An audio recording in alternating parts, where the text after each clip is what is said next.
Good afternoon and welcome to the 2018 celebration of Idaho Day. It's a great pleasure for me to MC this event. My name is Doug Petcash. I'm with KTVB TV, so it is a huge honor for me to be here.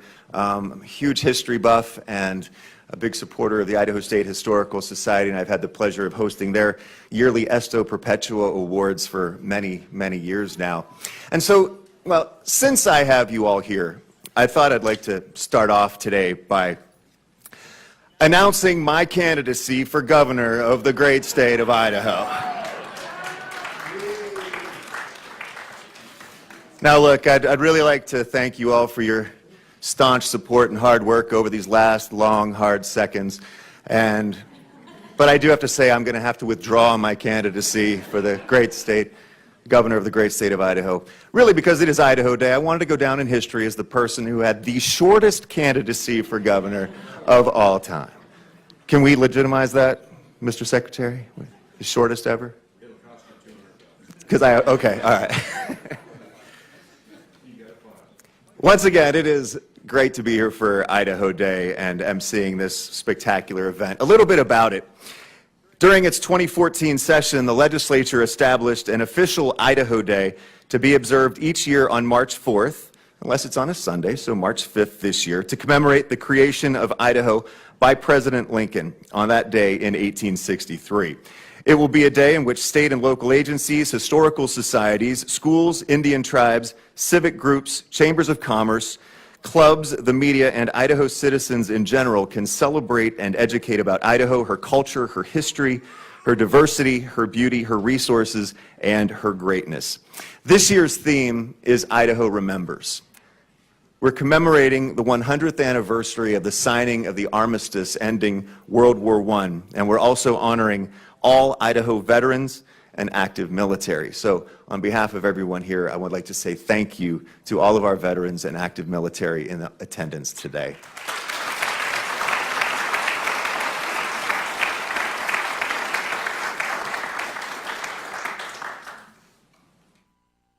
I would also like to say thank you to a very special person, former state representative Lyndon Bateman, who really is the creator, founder, genesis, driving force behind Idaho Day. And so, sir, we say thank you for this wonderful idea.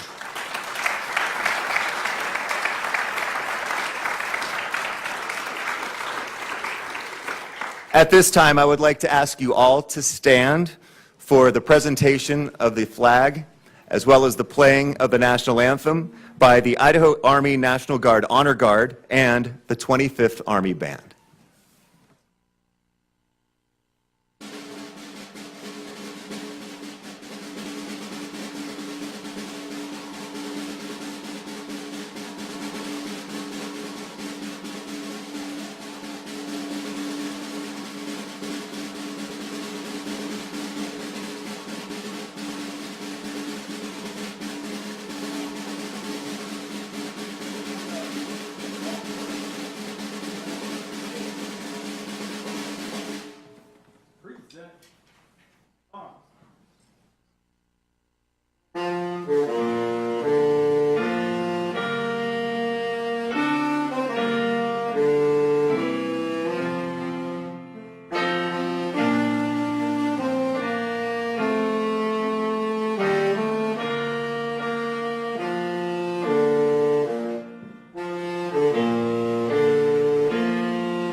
Thank you. Please be seated. Well, a special day like today needs a special proclamation to get it all started. And so I'd like to introduce a man who, back when I was running for governor about 5 minutes ago, was a great opponent. He is the current Lieutenant Governor of the great state of Idaho. Please welcome Lieutenant Governor Brad Little with the reading of a proclamation.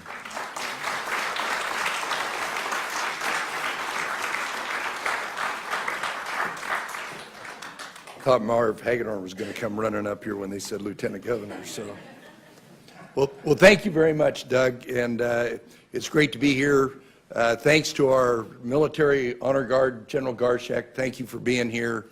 Today, I think it's proper that we do honor those veterans because they're such a big part of what our state is. Those that have served, the presentation that was took place in the House.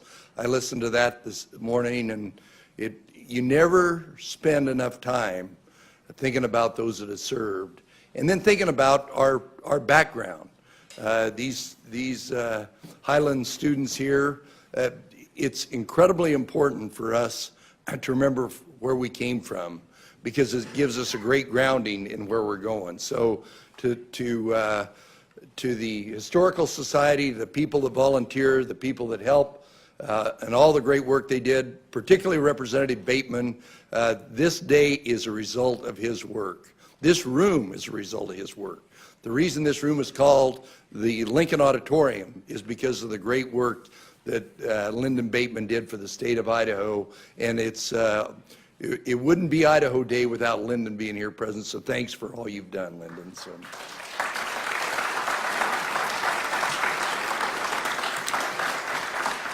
I have a proclamation from the Office of the Governor.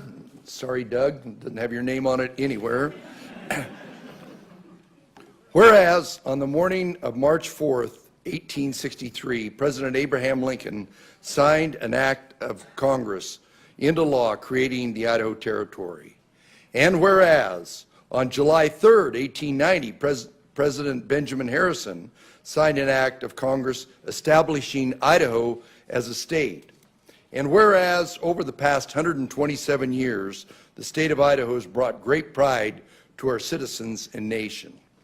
And whereas Idaho is known for its rich soil, vast and fruitful land, beautiful mountains, and replete with opportunity, strong values, and an inimitable spirit of independence and self-reliance. And whereas Idahoans are proud of their history and continue to demonstrate the innate spirit and endless perseverance. And whereas it is important for all Idahoans to take time to reflect on their roots and their history. Now therefore I, C.L. Butch Otter, Governor of the state of Idaho, do hereby proclaim March 5th, 2019 to be Idaho Day and encourage every Idaho citizen to celebrate this great state that we call home. Witness therein I have caused to have my hand be affixed the Great Seal of the State of Idaho and the capital of Boise on this 5th day of March in the year of our Lord, 2018, the independence of the United States of America, 242nd, and the statehood of Idaho, 128th. In honor of this important occasion, I, Brad Little, Lieutenant Governor of the state of Idaho, do witness, along with Lawrence Denny, your Secretary of State, this proclamation.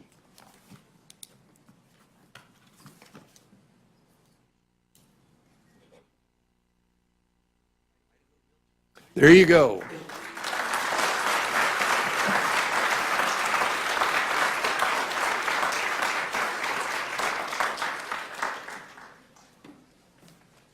Thank you, Lieutenant Governor. All right, are you guys ready? You pumped? Okay. Got to knock this one out of the ballpark, all right. Ladies and gentlemen, it gives me great pleasure to introduce to you the Highlands Elementary Choir.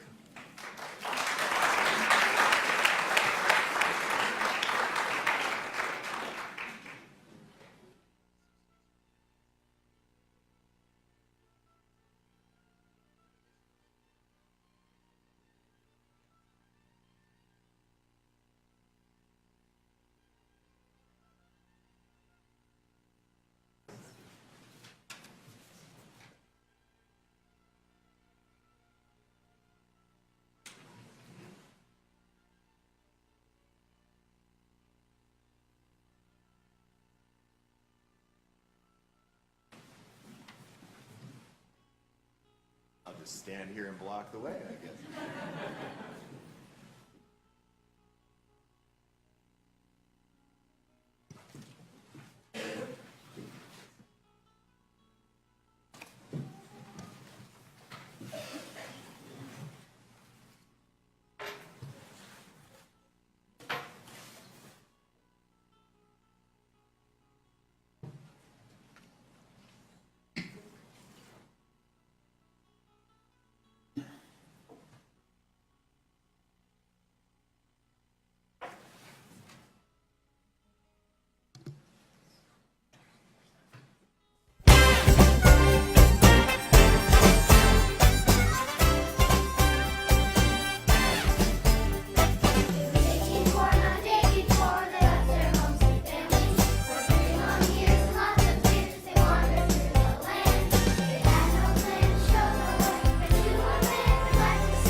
Ladies and gentlemen, the Highlands Elementary Choir. Wasn't that fantastic?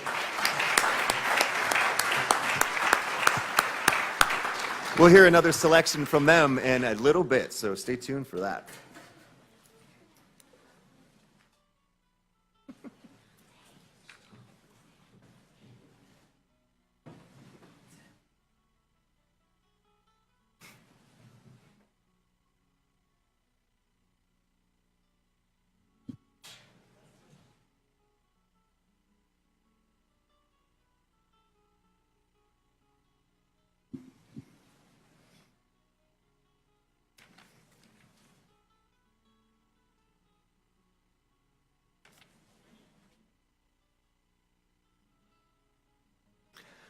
While they're getting to their seats, I want to encourage everybody to check out the amazing historical displays, if you haven't already, in the Capitol Rotunda. Really well-told stories in the history of Idaho. There's also student displays now today for Idaho Day on the first floor of the Rotunda. And if you take a walk around the outside of the Capitol building, and boy, what a gorgeous day today is, you'll notice that the Idaho Remembers 1918 banners created by the Idaho State Historical Society with photos from the Historical Society's collection and others generously donated for the project attached. There are banners all around the State House if you'd like to check those out on your way out today. Well, at this time, it gives me, again, great pleasure to introduce a young man I've gotten to know a little bit over the last year and a half or so.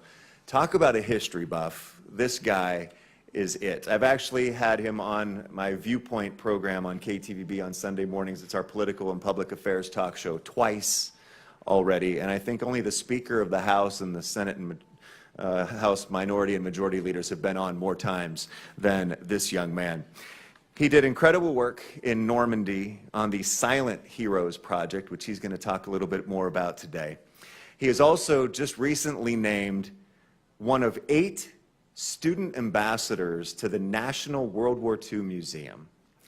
And just got word, was it today, that, yeah, that he has been honored with the Billy Michael Student Leadership Award through the World War II the National World War II Museum in New Orleans. So he will be representing Idaho as one of 50 students across the country as a Student Leadership Award winner. So it gives me great pleasure to introduce Josh White to give his presentation today. Josh, come on up.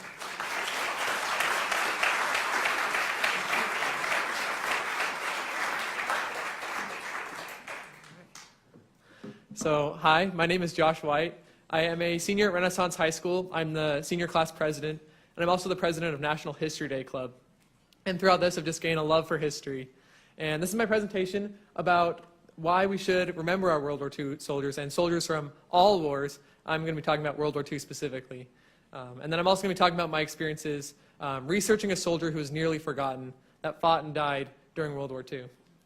So, my story, well, a few years ago, I traveled to the National World War II Monument in Washington, D.C., and this is where my story begins. As I was here and as I entered this beautiful memorial that was dedicated to those who fought and sacrificed their lives for freedom during World War II, I noticed scattered about the memorial were people waiting in the memorial when the sign clearly states, this is a picture I took, honor your veterans, no waiting. So, I don't want to be too judgmental, but this kind of made me wonder why. And it made me wonder, are we starting to forget the sacrifices made by these soldiers? And are we starting to forget the importance of the sacrifice?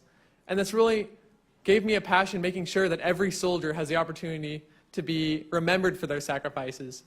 So this is my story about my research. So now it makes me want to make sure that soldiers from all wars have the opportunity to be remembered and have the opportunity to preserve their story for years to come.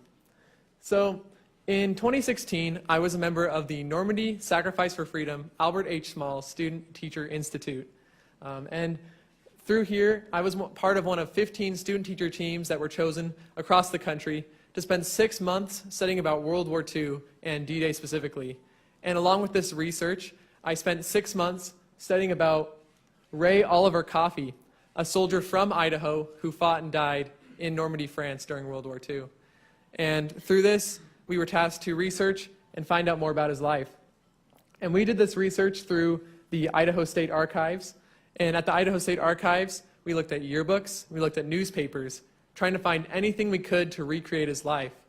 And it was such a powerful experience being able to look for all these. But what saddened me is that we did not find any pictures of him throughout all our research.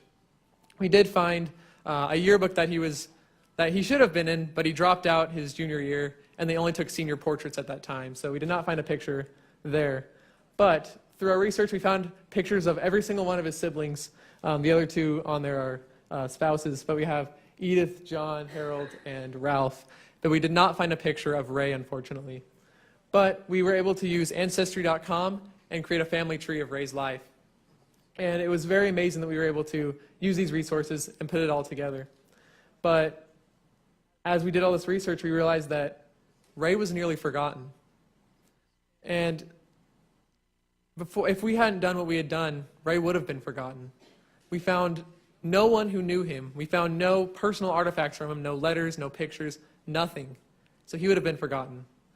And Ray was one of many soldiers who are being forgotten today.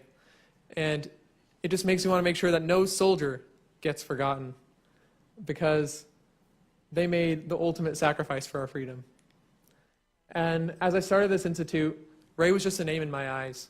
But now I know that he was a Boise boy who left his home and sailed and fought in Normandy and died for our freedom. So as I did this research, I realized that I found out through military records that Ray enlisted in the United States Army on April 13th, 1942, when he was just 37 years old, which is older than the average World War II soldier. And through this research, I also found out that he landed on Omaha Beach on June 8th, 1944, which was 2 days after the D-Day invasion. Ray was a combat engineer, and he was in the 2nd Infantry Division in the 2nd Engineers Battalion. And after a lot of losses for the Allied troops, he eventually was tasked to fight as infantry, and that is where he died. So as we did this, we found out that we found his obituary in the Idaho Statesman. It was a little short excerpt. This was it. And it says, technician 4th grade, Ray O. Coffey, was killed in France on June 23rd. And this was all that they had about him. They had that he was attached to the engineers, talked about his brother who was also fighting in the army, in the military during that time. So, yeah, that was all we found in the newspapers about it. So, as I recreated his life, we traveled to Washington, D.C., and we went and visited the World War II Memorial, we visited museums, and gained a further and stronger understanding about World War II listening to lectures. And after that, we actually traveled to Normandy, France. And we went to Omaha Beach where Ray landed, and we were able to deliver our respects to Ray and those who landed on that beach. And at that point, history was jumping off of the textbooks. Everything that I had read up to this moment, standing in front of my eyes, was so powerful to see that this isn't something you read in a textbook, but history is real people making real sacrifices. So, at the end of the Institute, I traveled to the Normandy American Cemetery, where I delivered a eulogy honoring Ray and thanking him for his sacrifices and giving him the proper recognition that he deserves. And as I was at this memorial, I felt such a spirit there.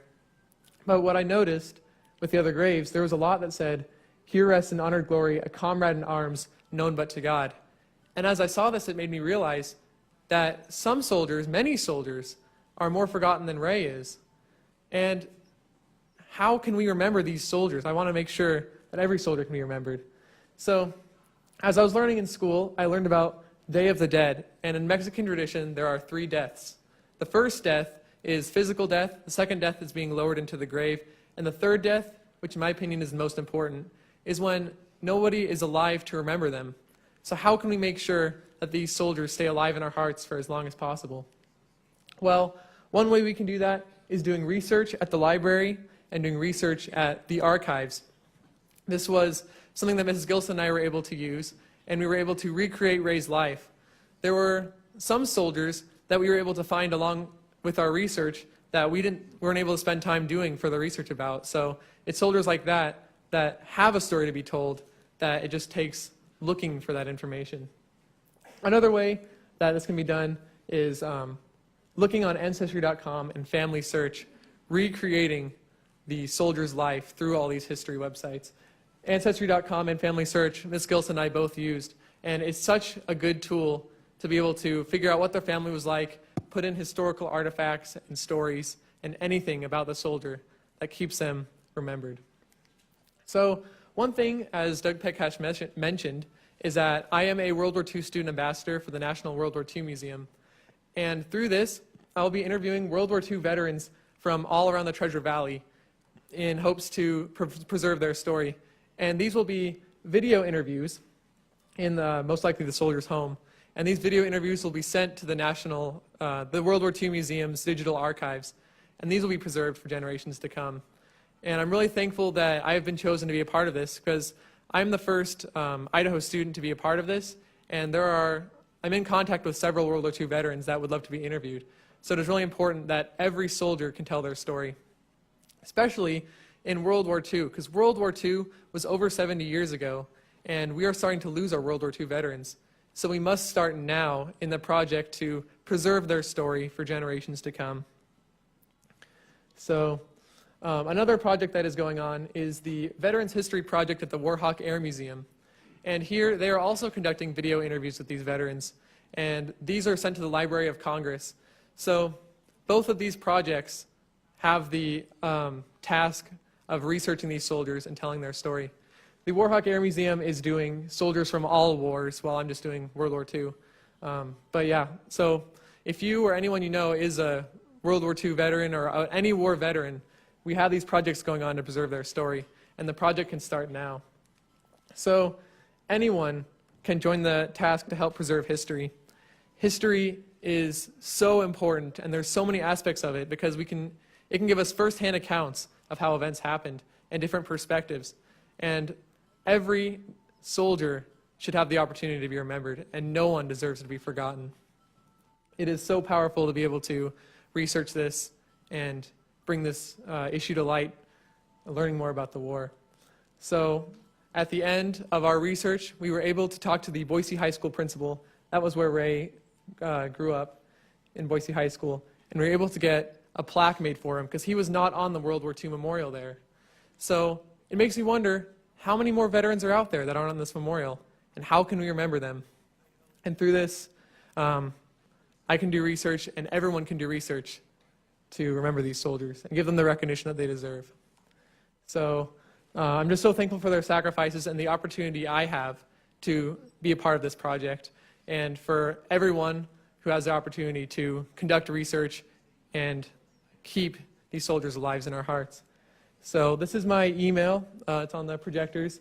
So if anyone knows any World War II veterans that would like to be interviewed and would like to have their story preserved, you can take a picture of this, write it down. So thank you for letting me present, and thank you.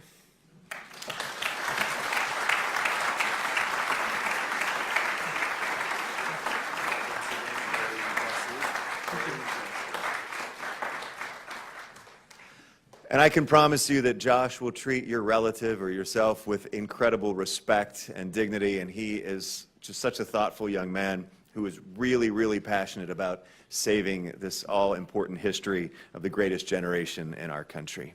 At this time, I would like to draw your attention back to that side of the room and turn the floor back over to the 25th Army Band for a number. Gentlemen.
The 25th Army Band. Gentlemen, beautiful. As I mentioned earlier, the theme for Idaho Day this year is Idaho Remembers, specifically commemorating the 100th anniversary of the signing of the armistice that ended World War I, as well as honoring and remembering all Idaho veterans and those currently serving in the military. With some words on Idaho remembering Idaho veterans, I'd like to introduce to you right now Idaho Secretary of State Lawrence Denny.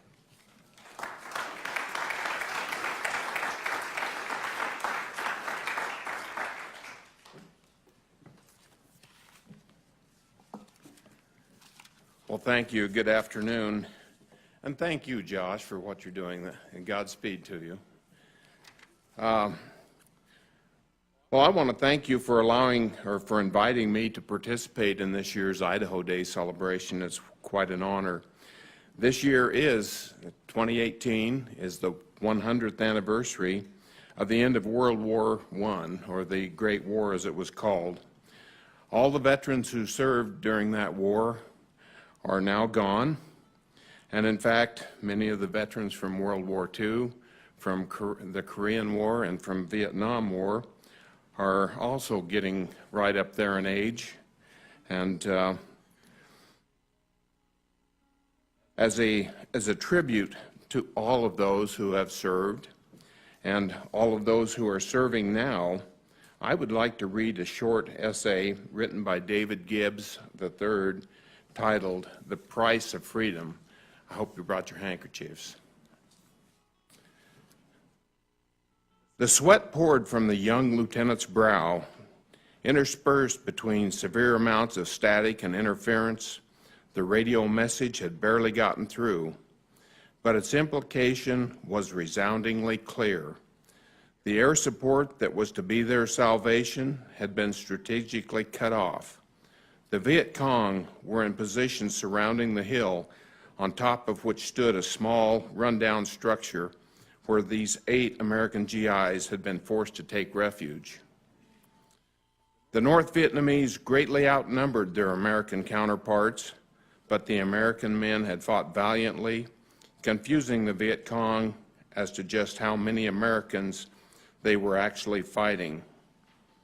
The ever-present rain further aggravated the situation, but the Americans had fought tenaciously, clinging to the knowledge that if they could hold out long enough for the air support to arrive, the fighter jets could provide sufficient cover for the transport helicopters to slip in and rescue them. Then the bad news came. The Viet Cong had been able to bring in substantial numbers of Russian-made surface-to-air missiles, making the hill where these men were trapped completely inaccessible by air. The lieutenant looked at the 7 other soldiers laid to his charge. It was his duty to tell them. Night had fallen. The Vietnamese would not continue fighting during the damp darkness, but once dawn began to break, the lieutenant knew their small fortress would be charged by a rush of enemy soldiers who were not known to take prisoners. For a moment, his mind left his men and he thought of his family, his lovely wife of 3 years, and his 9-month-old daughter, whom he had never seen. His wife had written him several months after he had left and told him of the good news. All he knew of his daughter was through one small photograph taken at her birth and the word portrait his wife had so vividly painted. Amanda had blue eyes like him, and her mother's cheerful disposition. Oh, how he loved them. And now the grim reality set in. Never again in this life would he see his wife, whom he so dearly loved. He would never experience the joy of holding his blessed little girl. Being a Christian made the situation somewhat easier, but the emotion that ran through his mind as he was about to be violently severed from all that he knew and loved were overwhelming. He was so helpless, he could do nothing. Mixed tears of grief and anger began to fall. He turned back to inform and console his men. He was their leader. The men had roughly 6 hours of solitude before dawn broke. Realizing the gravity of the situation, few spoke, although crying and muttering prayers seemed to ease their pain. After doing what he could for his men, the young lieutenant sat down and decided to sketch out on the only piece of paper he had, the clean back of a letter from his wife, what he would want to tell his young daughter. He wanted to say so much, but all he had was one side of a small piece of stationery. When he finished trying to put a lifetime of training and advice onto one page, he placed the paper in an envelope and tucked it under his T-shirt, offering a short prayer that Amanda would somehow receive it. The telephone rang. For most women whose husbands away at war, a telephone call always bore the possibility of unimaginably horrible news. This particular call did just that. Her husband had been killed in battle, having fought courageously and honorably to the end.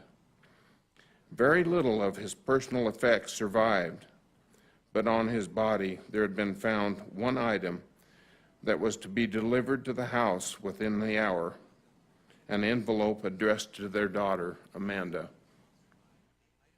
There was a knock at the door. The newly widowed mother answered the door to see a sergeant in uniform holding out a blood-stained envelope with a bullet hole through it. The sergeant spoke softly. He fought heroically and felt no pain. God bless you. As he turned and walked away, she began to open her husband's final letter through her tears. Most of the letter was unintelligible, except for the last 3 lines, which read, Amanda, I love you. Love God and listen to your mother. And don't ever forget or take for granted the incredible price that was paid for your freedom. The young widow reached into a drawer and found an empty picture frame and put the letter in it. She then went upstairs, placed the framed letter on Amanda's dresser, picked up her smiling, recently awakened daughter, and crying profusely, hugged her daughter lovingly against her heaving chest, and without saying a word, held her for the next several hours. God has richly blessed us. We can proudly lay claim to living in the greatest nation on the face of the earth. We live in the land of the free and the home of the brave. Yet, like most things that are worth having, an incredible price was paid for our liberty. Many tables across America have empty places where loved ones used to sit. Fathers, husbands, brothers, sons, and daughters who paid the ultimate sacrifice for our freedom. Amanda paid an unspeakable price. All she will ever know of her father is a few photographs and a blood-soaked remnant of a letter. The inscription carved into the stone memorial at the Omaha Beach Cemetery reads, "To these we owe the highest resolve that the cause for which they died shall live." Wherever they served, those Americans who have made the supreme sacrifice for liberty deserve our highest level of appreciation and our firmest commitment to preserve the liberty for which they died. Thank you.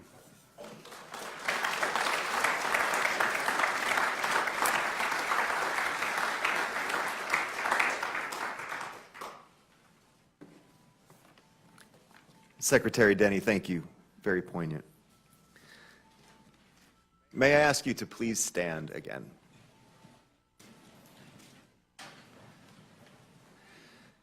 From the Navy Operational Support Center, Boise. Ladies and gentlemen, it is customary that during a ceremony we honor the following: those who have served and made the ultimate sacrifice, those who have served and were never found and unable to make it home, the 2 million who are currently serving overseas on bases, in planes, on ships, inside submarines, patrolling on missions, on exercises, and on standby in places like Idaho. We ask everyone standing here to be ever mindful that the sweetness of peace has always been tainted by the bitterness of sacrifice. We honor those who have made the ultimate sacrifice and those who stand ready to do so. In a moment, we will have a moment of silence, followed by the playing of taps by Petty Officer Alan Abishan of the Navy. So now, a moment of silence.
Thank you, Petty Officer Abishan. Please be seated.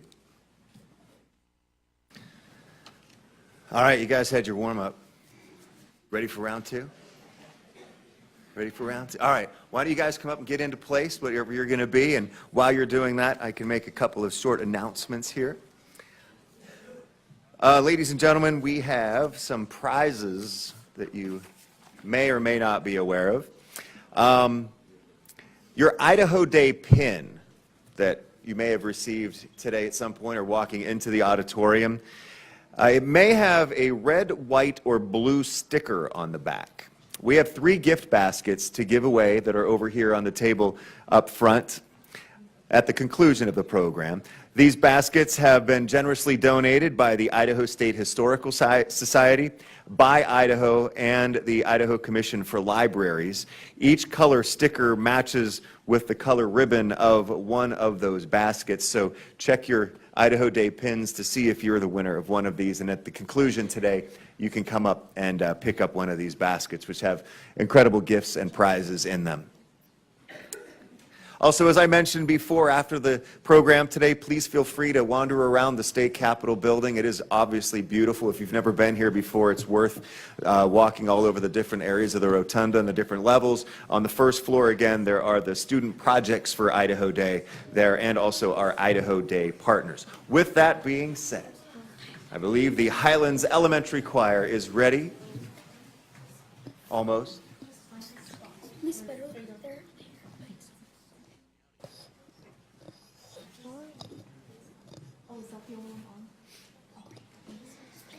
Good afternoon. My name is Captain Meriwether Lewis, and this is my close friend and Second Lieutenant William Clark. We were part of the Corps of Discovery that explored the Louisiana Territory purchased by our great President Thomas Jefferson in 1803. They also stopped through the Weippe Prairie in Idaho, where the friendly Nez Perce tribe assisted them with food, lodging, and building canoes so that they could proceed onward by water. They finished this difficult and long journey and brought back maps, scientific specimens, and information about the new territory, which led to further exploration and settlement. Their journey is remembered as one of the greatest American adventures of all time. Thank you, Lewis and Clark. Clark and Lewis and Sacagawea for your brave expedition. However, it was not until 1890, 86 years later, that Idaho became our 43rd state. Please join us as we proudly present our state song, Here We Have Idaho.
once again for the Highlands Elementary Choir. Great job, you guys.